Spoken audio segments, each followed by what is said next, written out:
Hey YouTube, it's Adrian. Just before we get you to this video, do me a favor and head over to pageantlaunch.com. We are starting the world's first dedicated pageant review site, and I would love for you to join our launch team. All you need to do is put in your email address. It's completely free.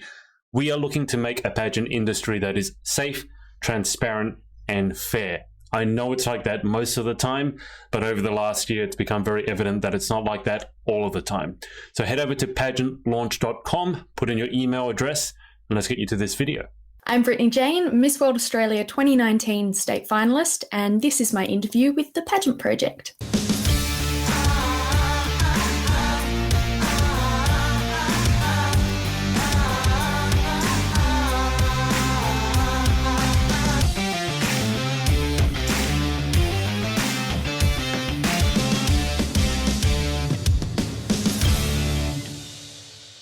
G'day guys, it's Adrian from the Pageant Project, and I'm with Brittany Jane, who is a Miss World Australia state finalist from last year. Brittany, welcome to the show.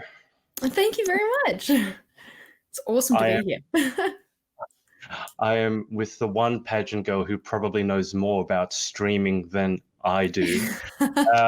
Brittany streams gaming on Twitch. How much do you know about streaming, and was it as hard for you? I'm going to get straight into it. Was it as hard for you to figure out streaming as it was for me? Very difficult. I only started streaming March this year, and yeah, it's all of the software, because I was going from using a Mac to using Windows. That was a massive learning curve for me, and yeah, all of the programs were very confusing. No, you can't really even use OBS on Mac, can you? I mean, I know it exists, but it has a lot of features that are missing, doesn't it?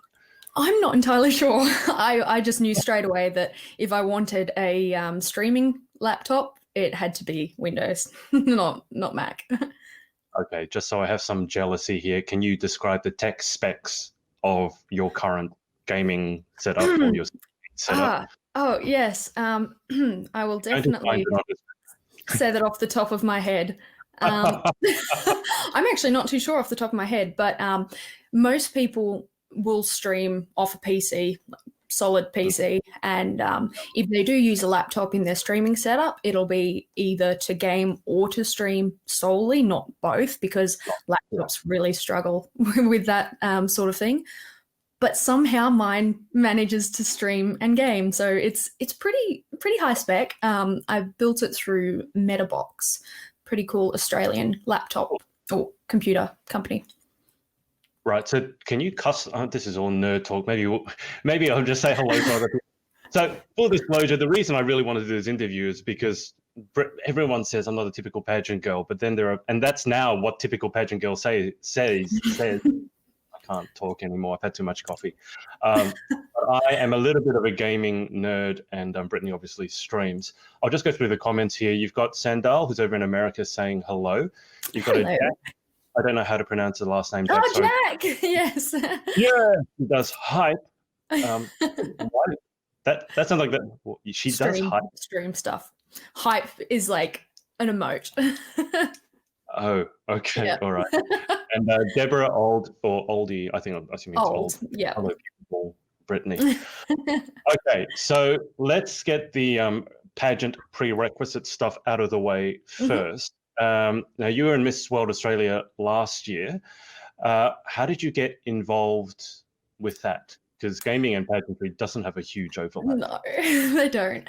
I was scrolling through Instagram and an ad came up, and I'm very easily influenced by Instagram ads.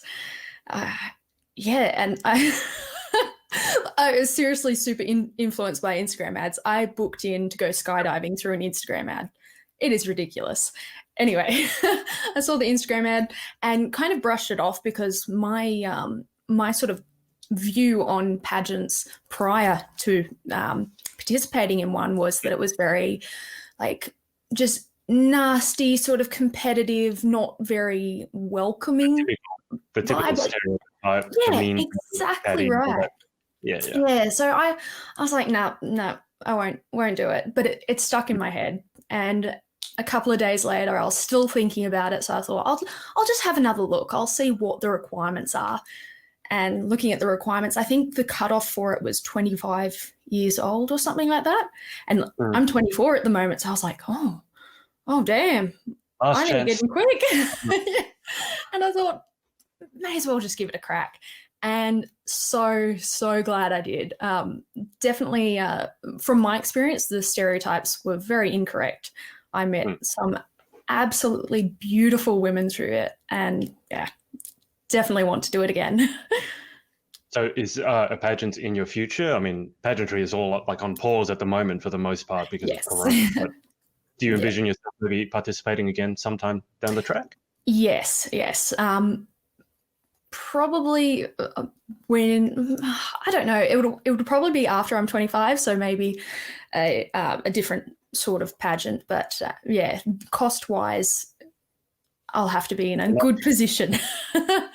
Pageantry is not a cheap occupation. It might actually cost more than gaming. I mean, gaming, you make your computer once and you pay for your internet. Every time you enter a pageant, you need to buy all these gowns and everything else. Exactly. And accommodation, because I live in Canberra and everything was up in Sydney. That's the reason I ended up dropping out and not attending state finals, was because I couldn't afford to go up to Sydney. Yeah. But like I made the dress myself because I thought, I'm not going to be able to afford a dress, so I'll make one. Right. So I made it. And then when I got an email about the price for entry and was looking into accommodation, I realized that I was not going to be able to afford it comfortably.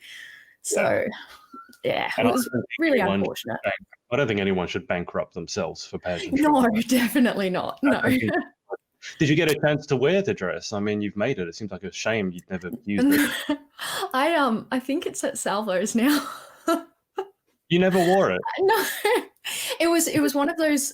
So it was a little bit half done. So I bought a dress. You gave half a dress? No, it was done, but it wasn't done well. It was like a one-wear sort of thing. Like it had safety pins that were going to hold it in place throughout the show. Like that sort of thing. That's typical pageant stuff anyway. Everyone's held together with pins, so you're not alone. I mean, if you get elbows with the pins in and someone's now wearing it with the pins in, that's maybe a different story. But yeah, I didn't think of that. No, I didn't leave the pins in it.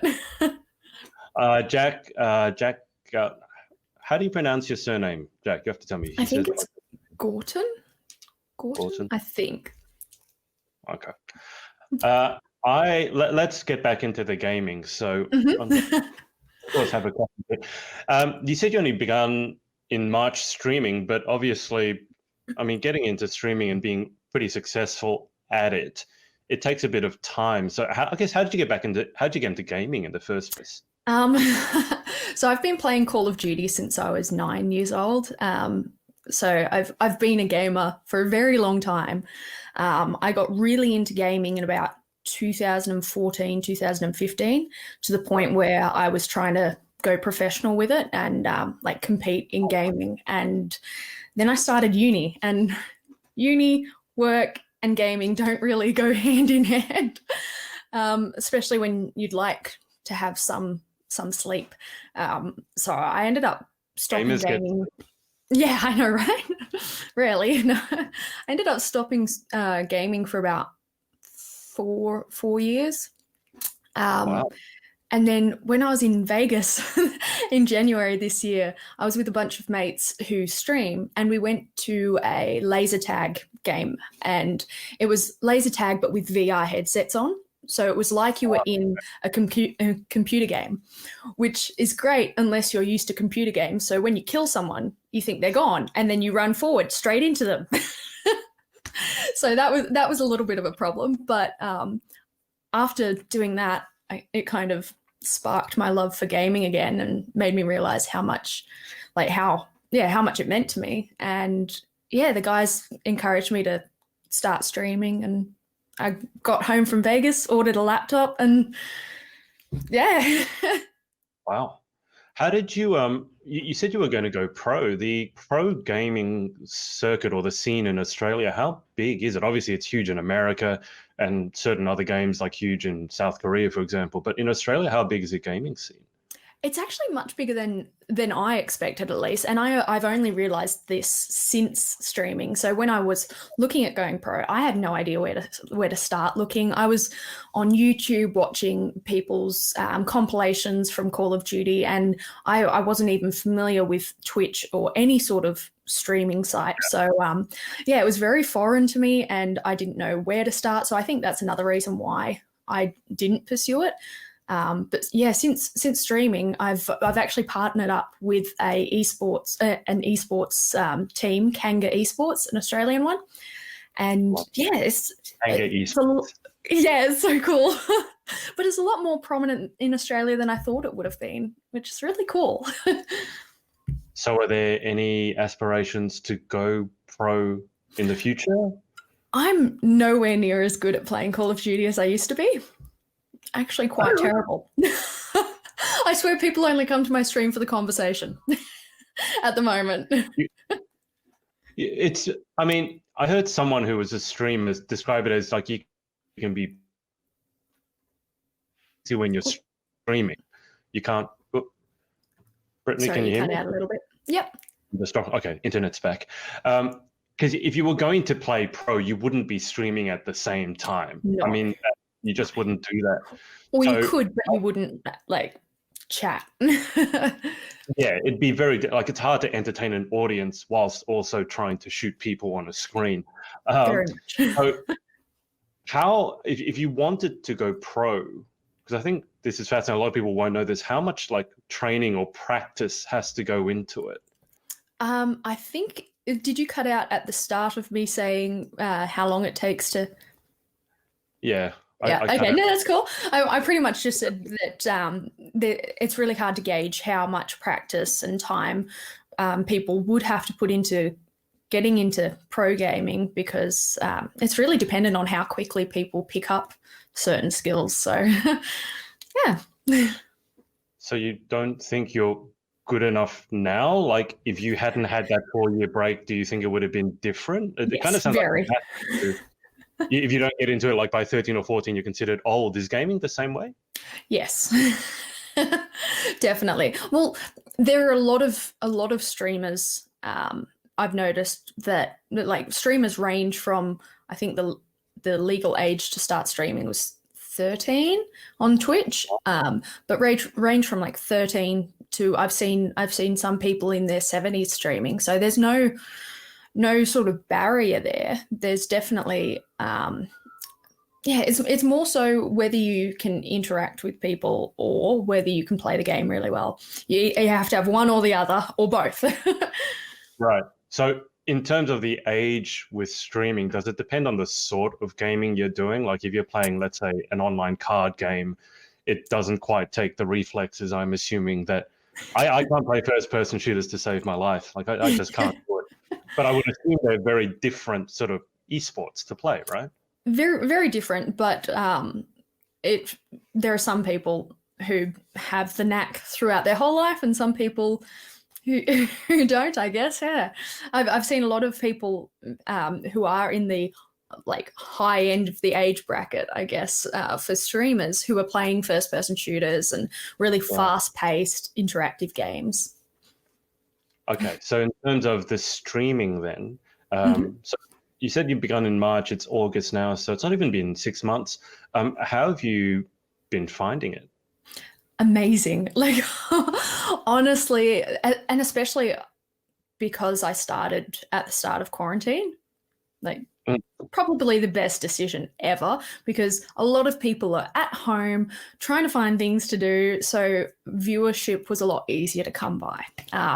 But it's been fantastic. I've made so many friendships through streaming, and I'm a very sociable person, but also a little bit of a hermit. So if I can stay at home and socialize, it's fantastic. And game at the same time. How did you, when you first started, how did you, in terms of getting into it, because we talked a little bit about the tech, so you obviously have to get yourself a reasonable machine. Yep. How did you find the learning curve getting into streaming? Because a lot of people are afraid to be in front of camera for whatever reason. So how did you find that sort of learning curve? I mean, you seem completely comfortable in front of the camera. And certainly I've seen your streams and you look very comfortable talking to people and interacting with them. So how much of a learning curve was there for yourself?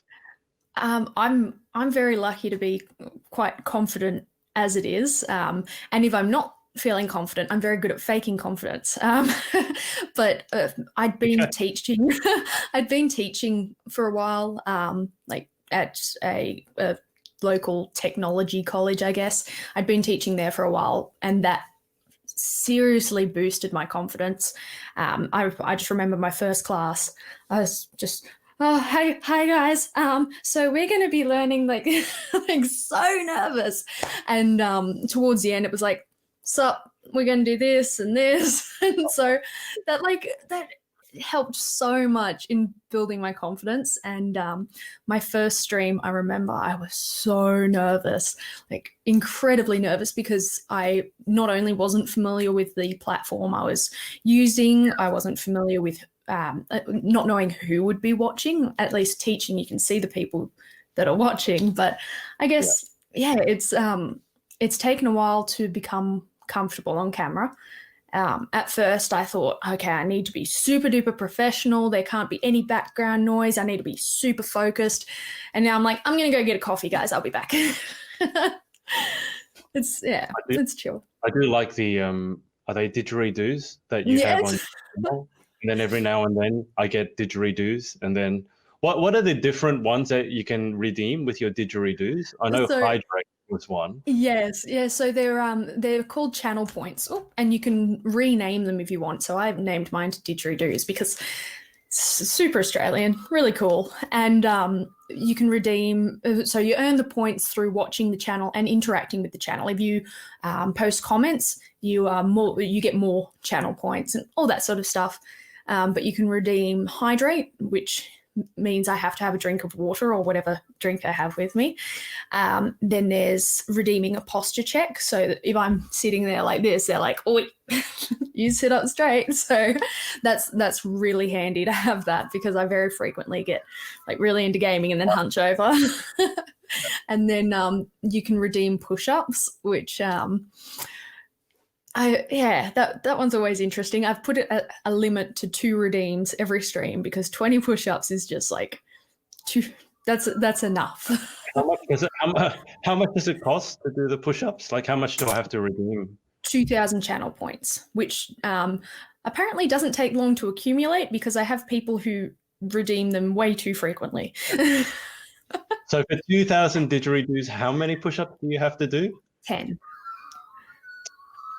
I was going to say, I'm disappointed. I think I've got about 1,000 didgeridoos or 1,100. So just spam the chat with emotes and your points will go up. What can I redeem for my 1,000 didgeridoos? Oh, I think you can redeem hydrates, but I think that's hydrates and posture check. But okay. I'm not too sure if there's anything else between those and the push-ups. Oh, and also a Paparino appearance is the other one you can redeem, where I get Sprocket to come and sit on my chair, and he is the streamer for a while. Sprocket? My dog, sorry. Sprocket, that's an unusual name. What sort of dog is Sprocket? An Australian Kelpie. That's quite big, isn't it? Yeah, kind of. He's not like a Chihuahua dog. No, I could get him here now if you want. Yeah, if you can you get him? This is one thing you can't do with the cat. You can't call the cat and it will turn up. Come here. This is a first. Good boy. Oh, wow. Say hello. Oh. He's like, why did you call me out of bed? You do not have treats. You are such a good boy. Beautiful puppy dog eyes. Jackie has to go to a coffee and leaves me alone with the stream, and you can redeem points to see her dog. Well, I got to see her without redeeming the points. So yeah, that's true. And streaming, in terms of being a female streamer and being a female gamer, obviously, I shouldn't say it, but my assumption is that there are more females coming into both industries. How have you found your experience? And I hate that I have to sort of ask this, but your experience as a female streamer as opposed to well, as opposed to a male streamer. Have you had any difficulties with that, or have you enjoyed it, or has it been a bit of both? Definitely not many difficulties. I feel like it's probably easier as a female in streaming because you could be on the homepage and you're a male and people are more likely to skip past you. If they see a female, because there aren't many female streamers, they're like, oh, click. So it's much easier to grow your channel and have viewers. If you're a female streamer, obviously you have to still be engaging or really good at gaming. But it definitely helps bring people to your channel. It doesn't necessarily help keep them there, but it helps bring them to your channel. So that's been fantastic. I've had a couple of people that we've had to ban in chat because they've been quite rude and naughty. Yeah. But I find that I've been in a lot of chats, like watching other people's streams, male streamers, and they get it much worse. Like they get people being nasty instead of just like seedy. I'd much rather have someone in chat be seedy than really rude. So yeah, it can be a very toxic place at times. Yeah. When you have someone that obviously is contributing to the chat not in a good way, is it easy for you to ban them? I mean, sometimes you have moderators and things like that. So how does that work? Well, I have four moderators, and there's always at least one on at a time. And yeah, they get straight onto it. I've given them a list of things that they should ban people for, a list of things that they should time people out for. So that's another option. If someone's being disruptive, you can give them a warning. If they don't listen, you time them out for a certain amount of time. Sometimes they'll come back and they've cooled down. Sometimes they come back 10 times worse, and then that's when you ban them. But it's really handy because I can be gaming and not be watching the chat and someone says something really rude. I don't know that they've said it, but I look back and one of my moderators has dealt with it. So that's great. Yeah, I actually saw that in one of your streams, someone put in something that was inappropriate and one of your moderators deleted the comment, which I thought was really good. Because if you're gaming, especially doing shooting, you can't really always be looking. I mean, you could be looking at your chat, but it's not going to go well. Exactly, yeah. Do you have any, I mean, what are your goals? I mean, do you have any goals for your Twitch channel, or are you just taking it day as it comes and see how it goes? Well, I definitely want to become a Twitch partner. So I'm a Twitch affiliate at the moment, and there are these certain requirements that you have to reach to become an affiliate, and then certain requirements to become a partner. And each time, so becoming an affiliate means you can start making money off streaming, which is fantastic. People can subscribe and donate money, all that sort of stuff. And then when you become a partner, Twitch takes less of a percentage of that income. So it's really cool. So that's my goal at the moment, to become a partner on Twitch. But I really enjoy having close relationships with the people who watch my stream. So the more my channel grows, the less I'm able to chat with the people who are watching. It's really hard to keep track of that. And the best thing that I get from streaming is friendships, like being able to talk to the people who are watching. I've encouraged a lot of other people to start streaming, and they've come to me for advice. And it's been really nice to have that sort of little tight-knit community.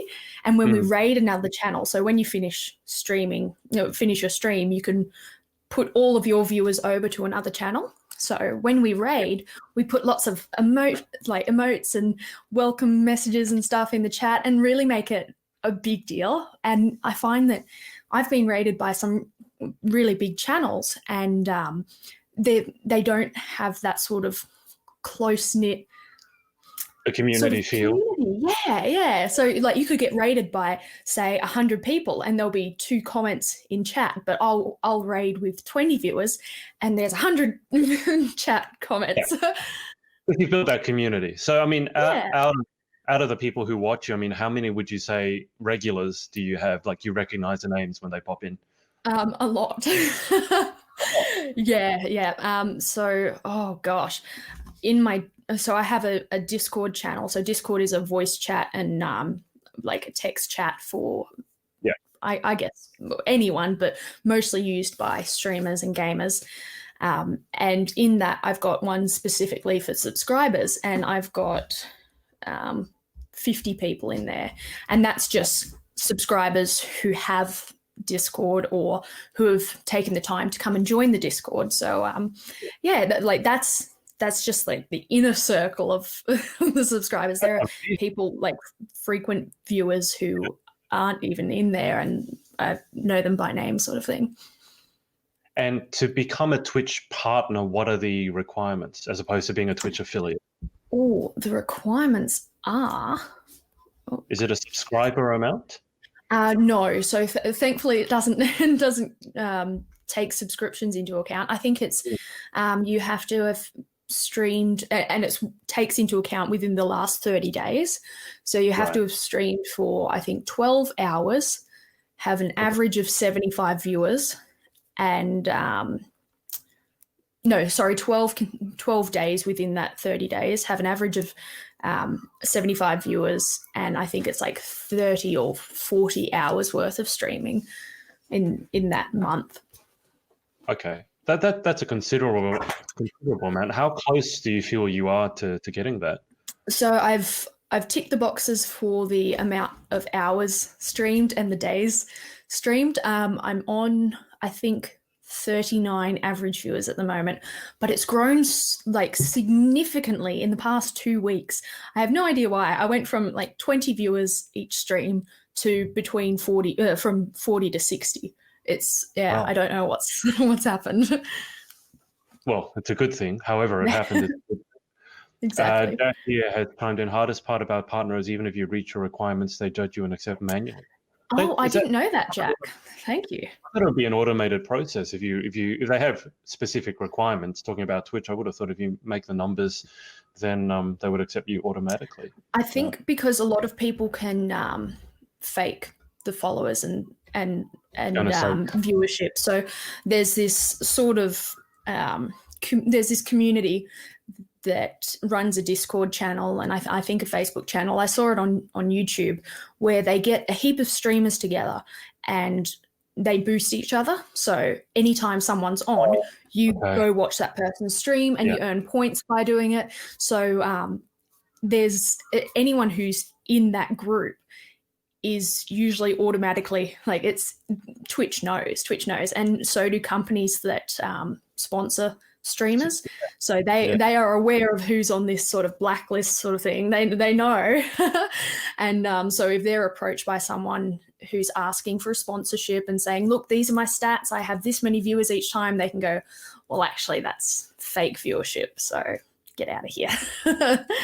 I really dislike that. That's the equivalent of Instagram buying followers and Instagram engagement pods. It's like it's not real, and I find it it's dishonest. I mean, call it what it is. I mean, you should put in the effort to really grow your community, and I think anyway.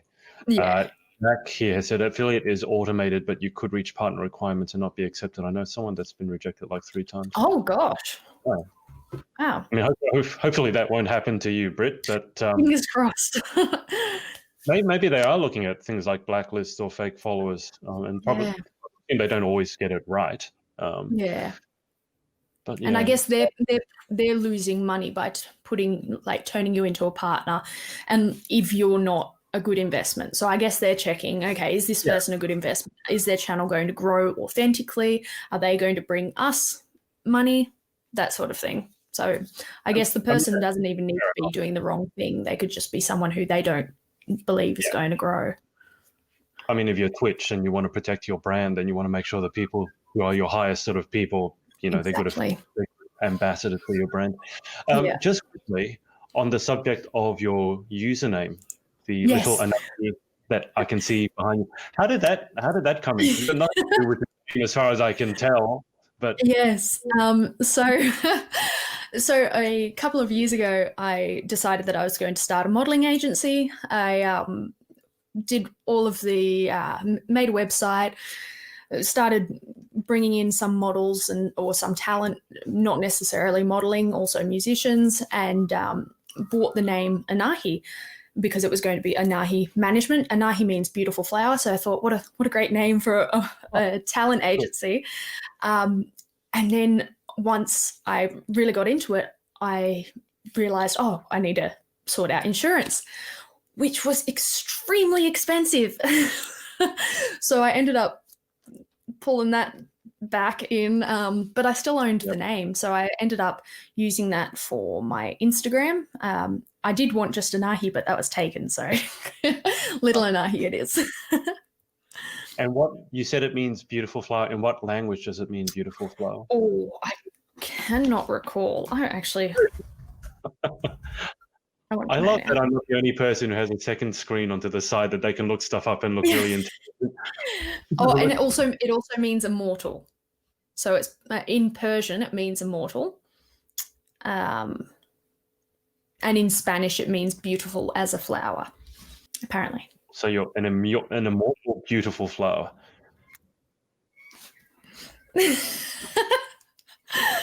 Try to be. I just feel that's like tempting fate. It's like calling a ship the HMS Unsinkable or something. It's just like, let's not go there. Calling it the Titanic, calling yourself immortal. Well, I didn't realize it meant immortal, so okay. Hopefully it doesn't jinx it, because I didn't know. And tell me more about the merch. We can see the behind you. Actually, do you want to grab it? You can. So, wow, it is. So tell us how you got the merch done, and have you been happy with it? Because I mentioned to you, it looks amazing. Oh yeah, if only Sprocket could grab it for me, because I'm attached. So I started it through Streamlabs. Streamlabs I was initially using as my OBS, which is a broadcasting studio for live streaming. You're familiar with, but the viewers may not be. So Streamlabs also runs a merchandise store. So instead of buying products and then sending them to get printed, or buying products, getting them printed, and then you having to ship them out individually to people who buy them, it's all done through Streamlabs. So I just add the designs into Streamlabs, put them onto whatever products I want, choose the prices and how much profit I want to make from each one, and then I don't touch anything after that. It's fantastic. It's really good. How long did it take for you to get your merch? Because that was the only concern I had with Streamlabs, is that it's American, as I understand it. It's like us Australians are like a third or fourth concern. I was like, if I ever get it, it's going to cost me $5,000 to ship it. So how long did it to get it to yourself? Well, considering Corona, it took a while. I think it took about 3 to 4 weeks.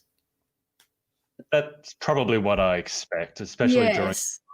Yes, exactly. But so for example, Jack in the chat, he also streams, and I bought some of his merchandise, and everyone else who bought his merchandise after me, who is in the UK, have already received theirs, but I still haven't.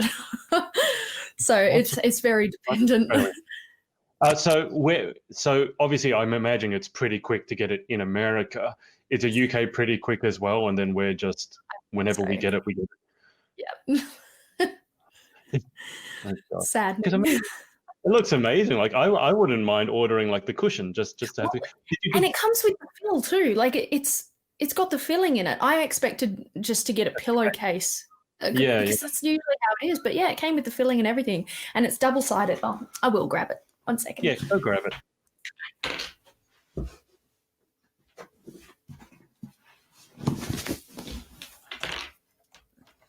Sprocket there looks like he's given up on life. He's just there.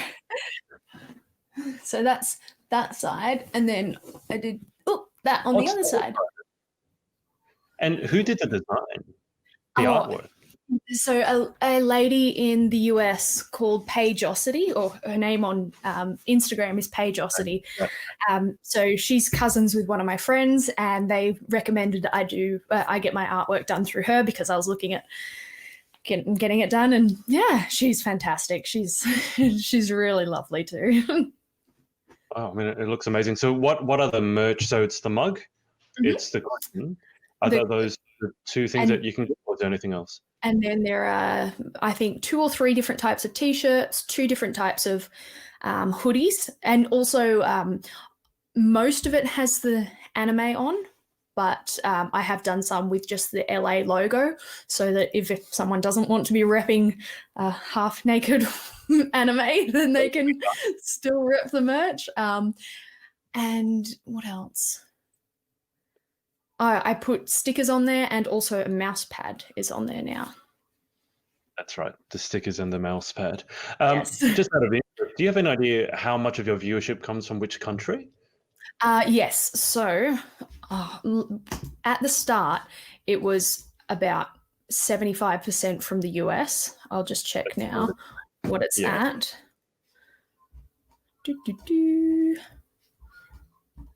Oh, here we go.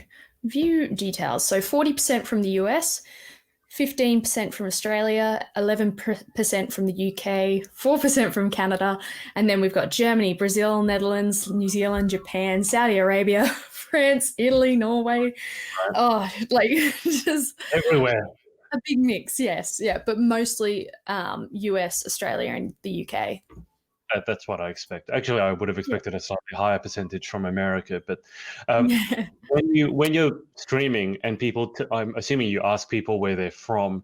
Yeah. Have you ever heard about a country that you never expected, or heard that they're from a country that you didn't even know existed? Not any that I didn't know existed, but they're at the start, especially people would say like, "I'm from Finland," and I'm like, "Wow, how did you get here? How?" It's just so bizarre. Like, yeah, I didn't expect it at the start. That's for sure. Now I'm not surprised anymore. I get some crazy places. I can imagine. So, I mean, if someone's watching this and they wanted to get into streaming, and let's say, because we're interviewing through Pageantry, let's say it's a young female who wants to get into streaming, they love their gaming. What advice? So definitely getting a good PC setup. Get a good camera. So I've actually got a blog about this on my website, detailing how I did it the cheapest way possible, and also while I didn't have much space for a gaming setup when I first started, so it's the cheapest way to set it up, and also the minimalistic sort of way to set it up. So most important part is the computer and a microphone. You don't need to use a camera initially. People are more inclined to watch you when you're first starting out. If you've got a camera, makes it personal, but you don't really need it initially. But yeah, so laptop, microphone, and gaming software. Definitely look into what sort of streaming program would work best for you. Streamlabs is a really good one to start off with. It's very simple. It's really easy to understand. I started off with Streamlabs and then switched to OBS Live, which is a lot more technical and quite hard to get your head around. Definitely also recommend watching as many YouTube videos as possible on how to get into streaming, how the software works. Once you do get a camera, you can get a cheap camera, but get a little ring light or something with it as well. I've got this $15 one that my mum got me that also holds your mobile phone, and you just clip it onto something. So I've got that. The lighting makes a huge difference to the quality of the camera. So you could have a cheap camera and good lighting, and it looks much better quality. So mine's a very, very cheap camera. So, and the quality's quite impressive. Sorry? It's sharp. The picture quality looks really good. Yeah. Other than that, the main thing when you actually start streaming is to be as interactive as possible, or extremely good at gaming. But even then, people, if someone follows you, really make a big deal out of it. If someone is chatting with you and asking you questions, as long as they're acceptable, answer them. Like the point of going to Twitch instead of YouTube is to interact with people. Twitch has very poor browsability. It's really hard to just go onto Twitch and watch something interesting and have that sort of satisfaction of watching content. YouTube, it has all of the best clips in one. It's not like you've got the boring parts where the person's not talking or stuff like that. So you really have to make up for it by talking with the chat. The other thing is when you don't have people in chat, and you can't have dead air. like on radio, you just talk to yourself. I found that easy because I do that anyway. But really just so a good way to do it is if you die, just, oh, damn it, that sucks, blah, blah, blah, or that guy keeps killing me, or when you kill someone, be like, hell yeah, that was awesome, and just like drag out the conversation that you would usually have when you like do that sort of thing. It encourages conversation in the chat, and even if it doesn't, just keep going. Like the worst part is when you start streaming and you can see that you have viewers but no one's chatting, and you're like, so how's everyone going? And no one replies, and you're just sitting there like, it's so you really need to just be comfortable with talking to yourself on camera. Have a little bit of music playing in the background. That sometimes helps, but make sure that it's not copyrighted music or you'll get in trouble. Oh, I've heard about that, the NCS music, the no copyright sounds, and then finding out about that because people have streamed, for example, pageants, have live streamed them, and the pageant has been playing, copyrighted music, and their whole stream has been muted because they didn't know that. It's horrible. It's it's pretty bad. Yeah, I'm amazed that people don't realize that. In terms of maybe for Twitch, it's a bit different. But I mean, obviously, when I started streaming, I had a significant period of time where you're streaming, there's no one watching, or every now and then there's one person, and it can be a bit disheartening. I mean, how did you manage to make it through that initial phase, or did you sort of catch it at the right moment and immediately there were people watching? So the first few weeks, I had very minimal viewers. Like if I had 3 viewers, I was like, oh my gosh, there were 3 people, and most of the time one of those viewers was my partner, and I didn't think of that. I was just like, there were 3 people. It still counts. Exactly. And it is really difficult to deal with that. It's very much like if you're used to posting on Instagram and getting lots of likes, and then suddenly a photo doesn't get a lot of likes. It's horrible that our self-worth is reliant on that, but it is. That's just how it is. So when you don't have people viewing it, it's disheartening. So my main mentality around that was, I'm gaming, I'm enjoying what I'm doing, whether someone's there or not, that shouldn't matter to me. Like it still did a little bit, but I tried to just have the mentality of, I'm gaming, I'm just having a fun time, and people are able to watch if they want. Once you become an affiliate or partner and you're bringing in an income from streaming, it is much harder to process when you do have lower viewership, because not only is your self-worth reliant on it, but so is your income. And that is a lot more difficult to kind of deal with. Thankfully I have a job anyway, so anything that comes from Twitch is like an extra bonus sort of income. But I know a lot of people are affiliates and relying on that income to live. So having a drop in viewership or a drop in subscriber count, other people will be like, oh, it doesn't matter, it's just social media. But it's not only is your career.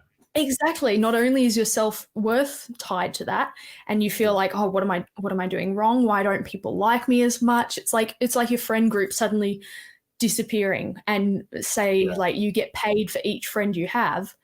Suddenly those friends are gone. So not only did you lose your friends, but you lost your money. So it's difficult.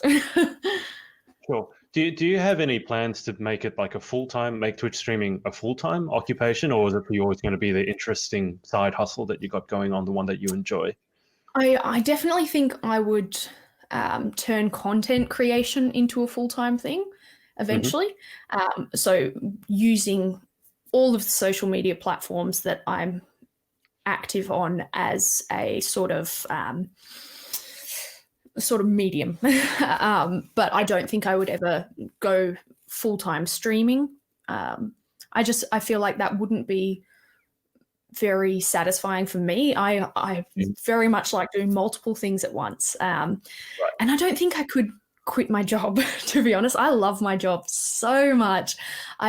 Even if I was earning more than enough to live off Twitch, I think I would still rather keep my job. It lets me travel and everything, so that's great. Good that you have a job that you enjoy. What do you do for your day job? Yes. So I work in marketing for a defense company. That's different. Yes.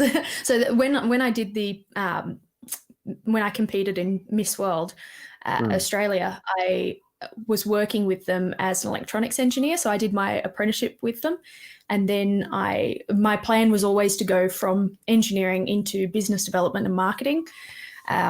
Then when I'm selling a product, it's not like, oh, you know this because you read it off a piece of paper. It's like, I built that, so shush. So that was always the plan. So yeah, mid last year, I transferred over into business development marketing, and it's been absolutely amazing. Like, so rewarding. Right. Okay. That does sound, it's good that you have a job that you love so much that you actually enjoy it. And it's not just something that you do because you have to earn a living. Exactly. Apart from the pageantry and the gaming and the job, what else do you do if there's any time for hobbies? Because normally with pageant girls, there's not any time for anything else. But I know that you do music as well. So I was about to point to the guitars, but they're not in the camera. The last stream that I was watching, you started playing guitar, and then they got you brought back into the game, and then you were playing whilst you were holding a guitar. That's quite skillful. It's like trying to hold a guitar whilst you're trying to. It was impressive. It was hilarious. But what do you do in your spare time, if you have any?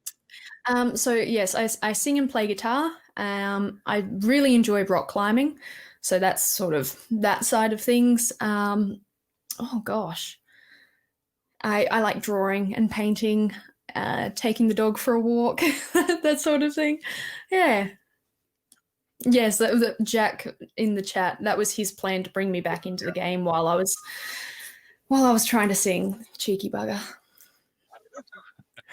I will mention also you do something that I don't normally do on my streams, because my streams are normally like in the morning. So you sometimes have a drink, which I would love to have. It's just like at 8 or 6 in the morning. It's probably not a good look to be having, I don't know, a Jack Daniels and Coke or something like that. It's always the time to drink.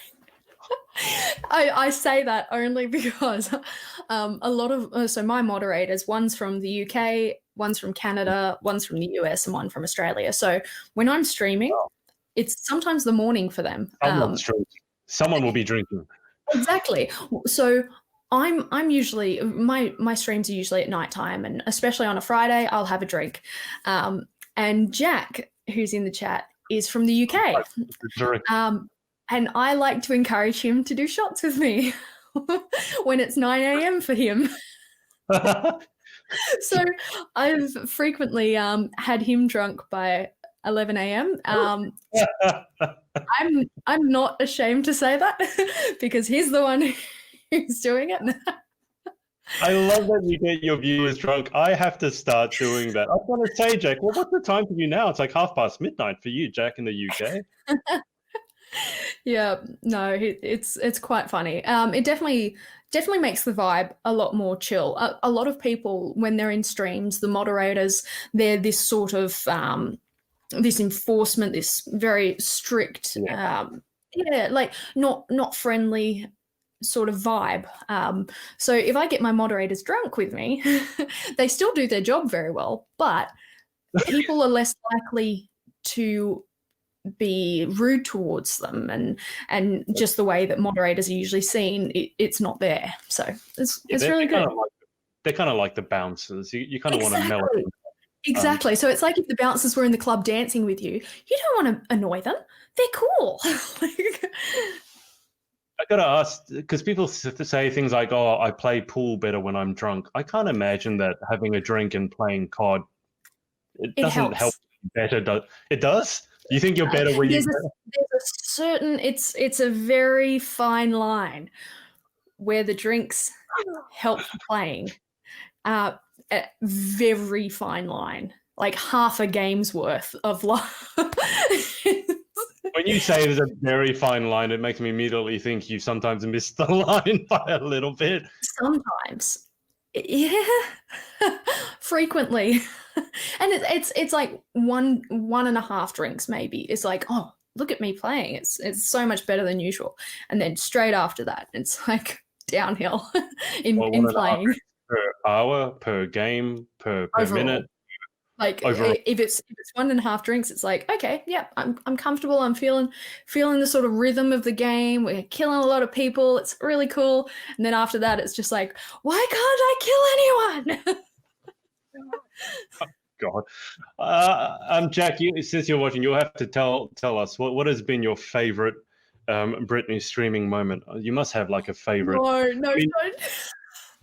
there must be. I mean, Brittany, do you have any favorite moments of all time, or like most embarrassing moments, dare I ask?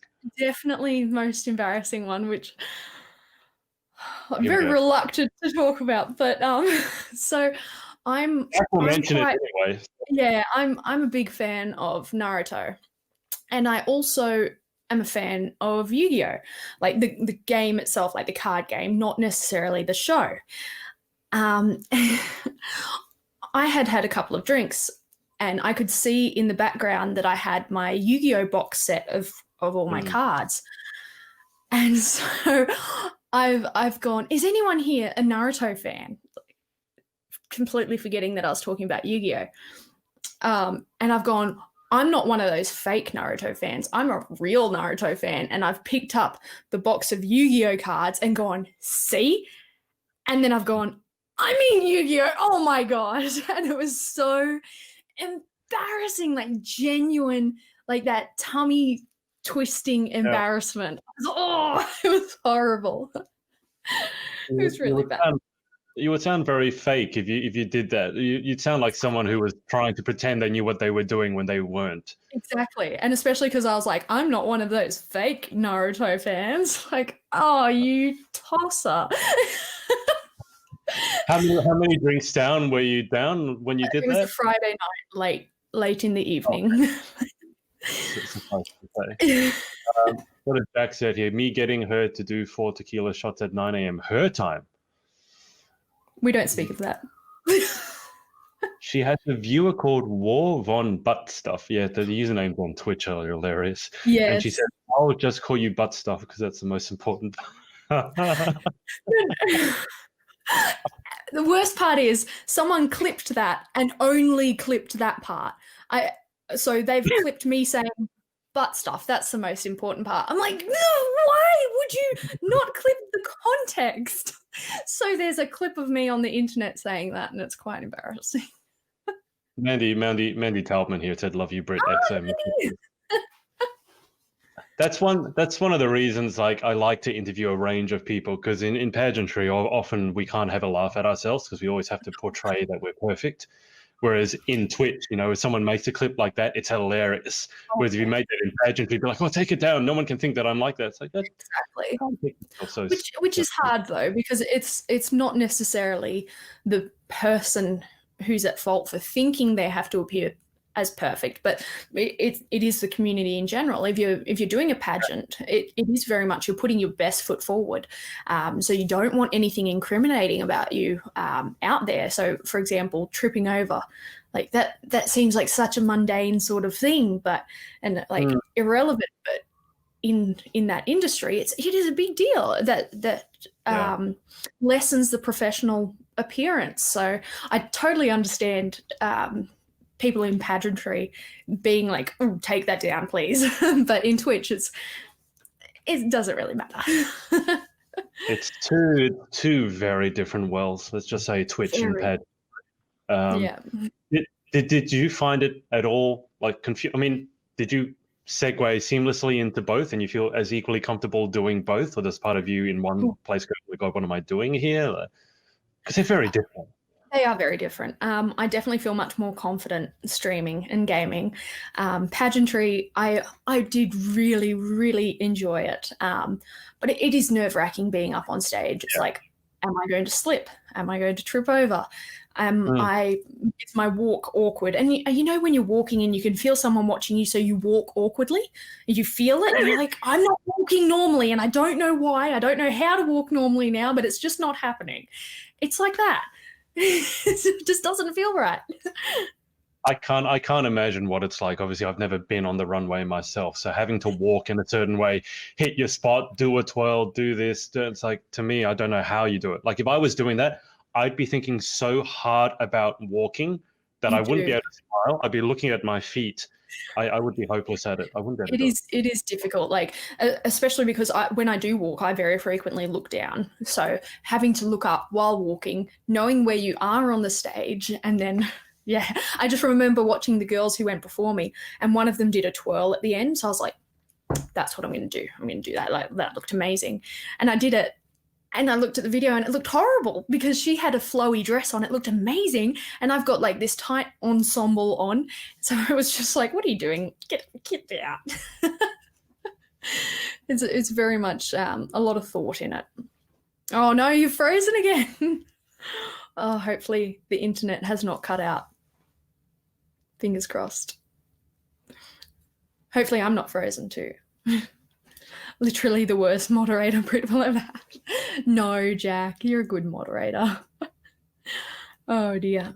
I think Adrian's cut out again. Damn it. Oh no, he's gone.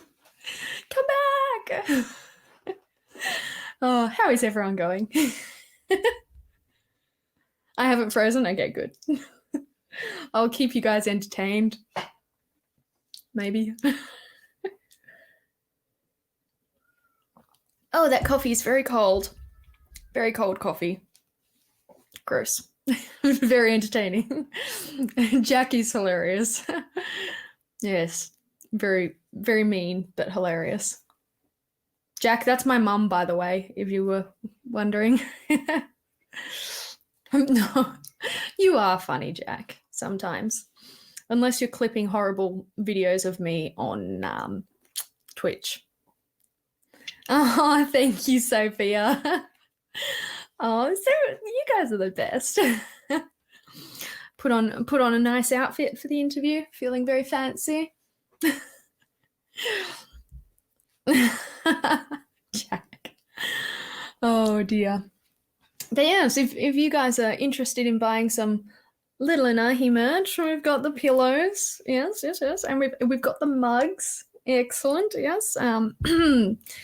Pillow's got two sides. Very, very plump. Quite squishy. Mm-hmm. Oh, very nice. Oh, you're back. I've been back for a little while. I just wanted to let you continue. Oh, no. You're horrible. This is an advertisement for the NBN, like 1 hour interview, and it cuts out twice. I'm gonna get up Telstra after this. It's just pathetic. I was worried this would happen. Do you have any issues with your internet? No, we're pretty lucky here. We've got who are we with? Australian Broadband or something like that. It's a brand that I hadn't heard of, but they're a very, very big brand for internet in Australia, and really good. Really good. Actually, there's a Twitch streamer who has a promo code for it. I can't remember who it is, but my partner set it up through that promo code. So I was going to say, like, Australian internet is not, like, there's a lot, like everything in this country we should be grateful for, except the bloody internet. The internet, 100%. I before moving into Canberra, I lived in a country town outside of Canberra, and before we got NBN, the internet was terrible, and even after we got NBN, the internet was terrible, but nowhere near as bad as it was before. Like you couldn't even load an email, let alone play video games. Oh, what shall we do? Right. I'll be back. So, since it's dropping out every 5 seconds, let's just do the final 10 questions because I feel like I'm tempting fate here.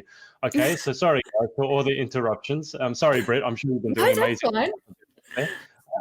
And then I'm going to get up Telstra after this and yell at them. Okay, final 10 questions. Number 1, what is your favorite word? Oh, favorite word? Coffee? I don't know. I can go with that one. All right. Number 2, what is your least favorite word? Disappointed. Though I like using it.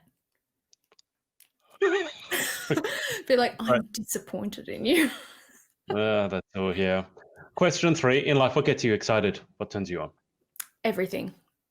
everything. Like a lot of people have said, I actually remember a colleague when we were on a work trip, we were going somewhere and I was super excited. I get excited about everything. And that's what he said. He was like, you get excited about literally everything.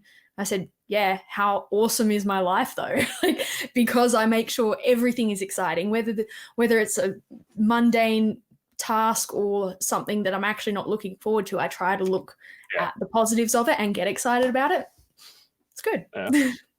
It's the only way to be. I mean, what's the alternative? Be bored at everything. That's horrible. Exactly. Question 4 then, what turns you off? Negative people. Like, I understand that there are a lot of people who are negative for very good reason. But it's hard when I have, say, a friend confide in me who's being very negative, and I say, look, how about we approach it this way or this way, and that they aren't willing to help themselves. That I struggle with that. Yeah. Question 5, what sound or noise do you love? Oh.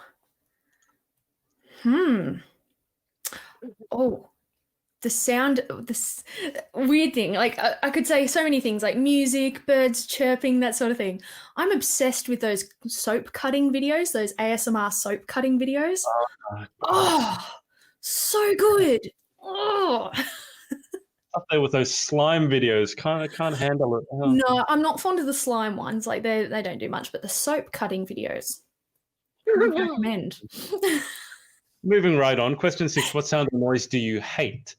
Like when the knife scratches on the plate when you're trying to cut something. Squeaky noise. Yeah. Okay. Question 7. If you could have any one superpower, what would you pick and why? That is a really, really difficult one. Maybe flying.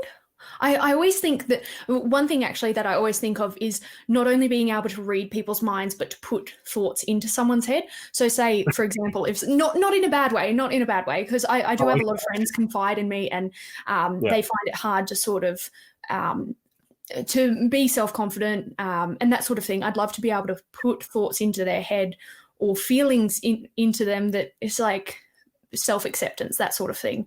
I don't know. Okay. You could pep them up. Yeah. You could also completely ruin their lives and mind control. But I mean, that would be fun too. But question 8: what job or occupation other than your own would you most like to attempt? I would love to front for a metal band. I'd love to be a singer/screamer for a metal band. Would you like to do your audition now?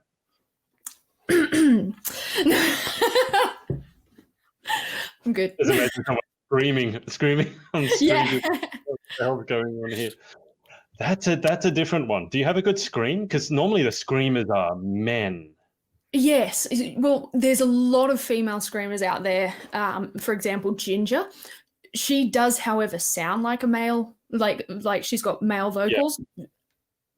Amazing, but people like the lady who sings for In This Moment, she's got an amazing screaming voice as well. But a lot of people are under the impression that it's something that hurts your vocal cords, but if you're doing it properly, it's not. So for example, a fry scream, you know that noise that you make where it's like that noise?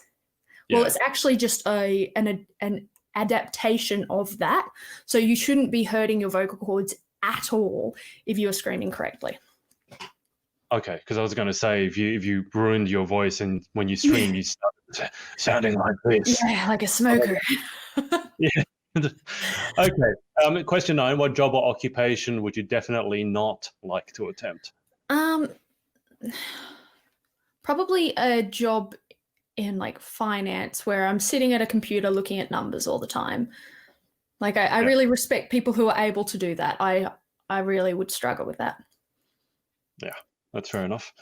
Final question. If heaven exists, what would you like to hear God say when you arrive at the pearly gates? All of the animals and pets you've ever owned are in here. That would be fantastic. That would be amazing. Heaven is a petting zoo. Yes, that would be the best. All right, let's wrap this up before my internet bombs again. Jack here has said tangy. Her favorite word is tangy. Tangy. Oh, that's right. When someone I was playing Call of Duty with said tangy, and I thought he meant like, oh, that someone killed him and it was like a tangy kill. Like it was really good but frustrating. Like that's the first thing that came to my mind. But he was actually reading the name of the person who killed him. So we just made it a thing on my stream that tangy means you got killed, and it was a good kill, but you're annoyed about it. So it was tangy. I don't know. Okay. Deborah here said, even from a child, she has always been excited and the fun-loving person she is, but I'm biased. That's my mom. I figured as much. After these interviews, I've done so many of them, I can tell when it's the mum commenting. Yeah. Even if like, yeah, that's the mum. Chris has asked, where's a hydrate regime? Oh, Chris from my stream. Is flying a superpower, though? Can't kick someone's ass with flying. Oh, you could? Come out of nowhere? I always have dreams about it. Yeah. Okay. Brittany, look, thank you so much for your time. Thank you very much for inviting me along to do this interview. It's been good fun. We'll have to do it again when I figure how to make my internet less interruptible, less tangy. That's what I'm going to say. Yes. Is tangy. Proud of you. I'm not a fan. I'll send you the link to the broadband videos. Yeah, do that.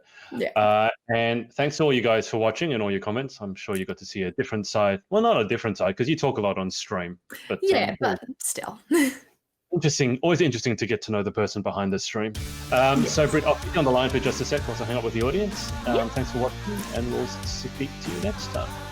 Hey guys, it's Adrian again. If you like this video, make sure to like and subscribe, and remember to head over to pageantlaunch.com and join the launch team for our pageant review site. All you need to do is put in your email address.